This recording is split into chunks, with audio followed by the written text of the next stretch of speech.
Peace. Ih, dia lagi. Gue lagi, lu lagi, sama aja. Ya, lu tau sendiri kan, kalau habis lebaran begini nih, badan bikin nambah naik, makannya.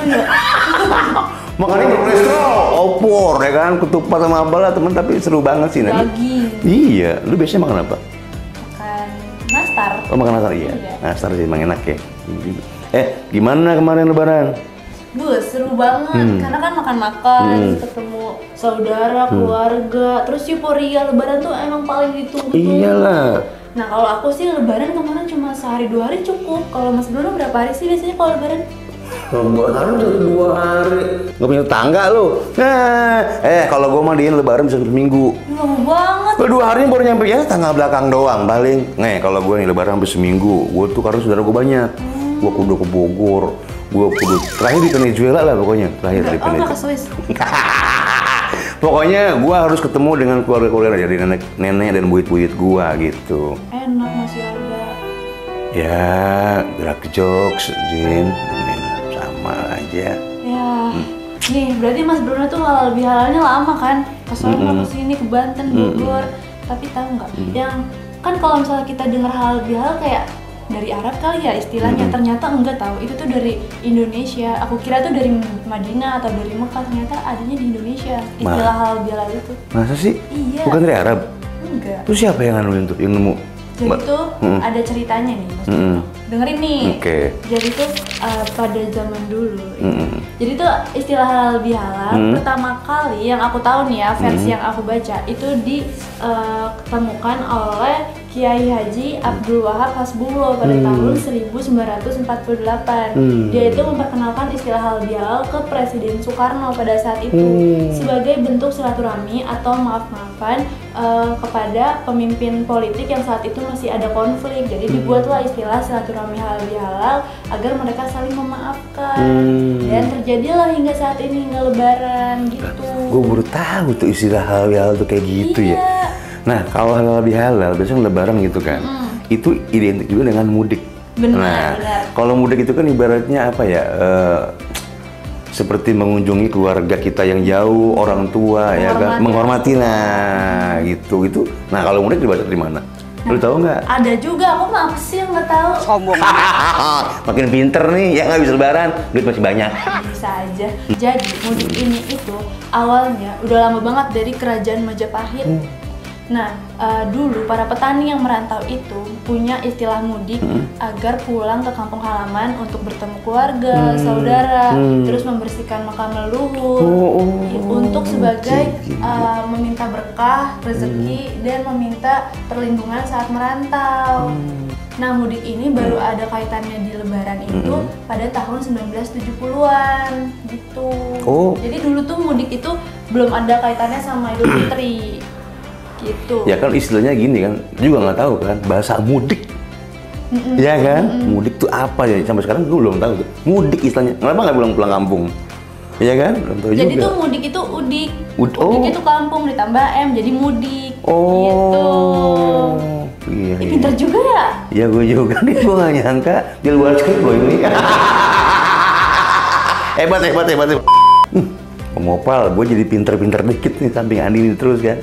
Nah, lu juga harus tahu dia bakal pinter kalau lu lihat channel Momo Trip tuh. Aduh, pokoknya banyak banget yang edukasi yang lu harus serap deh pokoknya. Nah, sekarang gini, oke. Tadi kita bicara tentang halal bihalal. Terus mudik. Nah, pertanyaan gua adalah, ini selalu identitas yang harus kita laksanakan. Kenapa kalau lebaran itu harus ada ketupat? Nah, apakah dulu misalnya, kenapa nih sejarahnya ketupat? Apakah dulu misalkan orang-orang zaman itu bikin tiba-tiba nih dia nggak sengaja bikin rajutan dari apa pohon kelapa, tek. Jadi begini, kasih beras enak kayak ini. Gitu. Enggak lah, ada sejarahnya juga. Masa? Jadi nih, di masyarakat Jawa ada istilahnya lebaran ketupat. Jadi lebaran ketupat itu ada setelah seminggu perayaan Idul Fitri. Dan masyarakat Jawa itu percaya kalau misalnya lebaran ketupat itu diperkenalkan oleh Sunan Kalijaga sebagai bentuk penggenapan 1 tahun Ramadan Syawal lah pada saat itu. Gitu. Terus si lebaran ketupat ini tuh sendiri punya simbol sebagai keberkahan dan saling maaf-maafan. Dan kenapa kita selalu punya setiap rumah nih kalau misalnya lagi lebaran ada ketupat, ya kan di mana-mana ketupat ditawarin ketupat.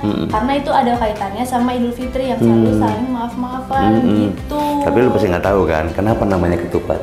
Ya elah. Ya gantian deh aku yang tes, aku mulut tanya sampai berbusa nih mulut nih. Waduh, kayak kan cupang lo, berbusa mulut. Iya, udah berbusa dia kalau ngeliat anaknya. Udahlah jangan ngeles, aku mau nanya. Oke, iya apa? Kenapa ada istilah THR atau tunjangan hari raya? Wahyu lu. Apaan tuh? Oke, bakal gue jawab. Menurut Edward Cheng, iya. Enggak. Nah, itu enggak ya, jadi gini. Kalau istilah THR itu sebenarnya Bismillah nih ya, semoga tahu. THR itu sebenarnya istilahnya itu udah terjadi, sudah ada di zaman Kerajaan Mataram Islam zaman dulu, sekitar abad 16 atau 18 lah. Yo. Abad 16 atau 18. Jadi itu tuh simbol dulu orang-orang dermawan dan kerajaan zaman dulu tuh mengapresiasi orang yang sudah menyelesaikan berpuasa. Jadi ini kayak puasa kan, nih hadiah untuk kalian, nih hadiah, gitu. Jadi mereka ngasih duit, itu namanya THR. Berarti si raja-rajanya juga memberikan itu sebagai bentuk rasa syukur. Iya, gitu iya dong, ya. Pastinya gitu. Ternyata banyak juga ya istilah-istilah lebaran, khas lebaran yang ternyata udah turun-menurun dan ada istilah sejarahnya. Iya, banyak banget. Kita jadi tahu sekarang mudik, halal bihalal, ketupat, sama THR. Itu yang nggak bisa dihilangkan tuh, iya, kalau puasa dan lebaran gitu. Nah, mau Mopal, tanya Mopal dong. Kemarin itu mau Mopal kemana aja lebaran? Coba dong, tulis di kolom komentar biar kita tahu kalian kemana sama siapa. Posesif. Enggak, barangkali aja ya kan, sama kampungnya kayak Mas Bruno. Lu di mana? Kampung? Surabaya. Enggak, gue di Banten. Tetanggaan kan? Enggak jauh juga, bukan tetanggaan, emang sama-sama Pulau Jawa. Aduh, kalau begini mah gue pengen banget lebaran bulan depan dah. Bikin aja sono kalender lebaran sendiri di rumah. Aneh nih orang. Lah, bukan THR. Lah lebaran mah enak coba. Apa kan? Menyenangkan. Kan butuh duit juga lebaran. Iya sih. Emang udah turun kemarin? Belum juga nih. Yaudah, dadah. Oke. Sip. Dadah, mau apa?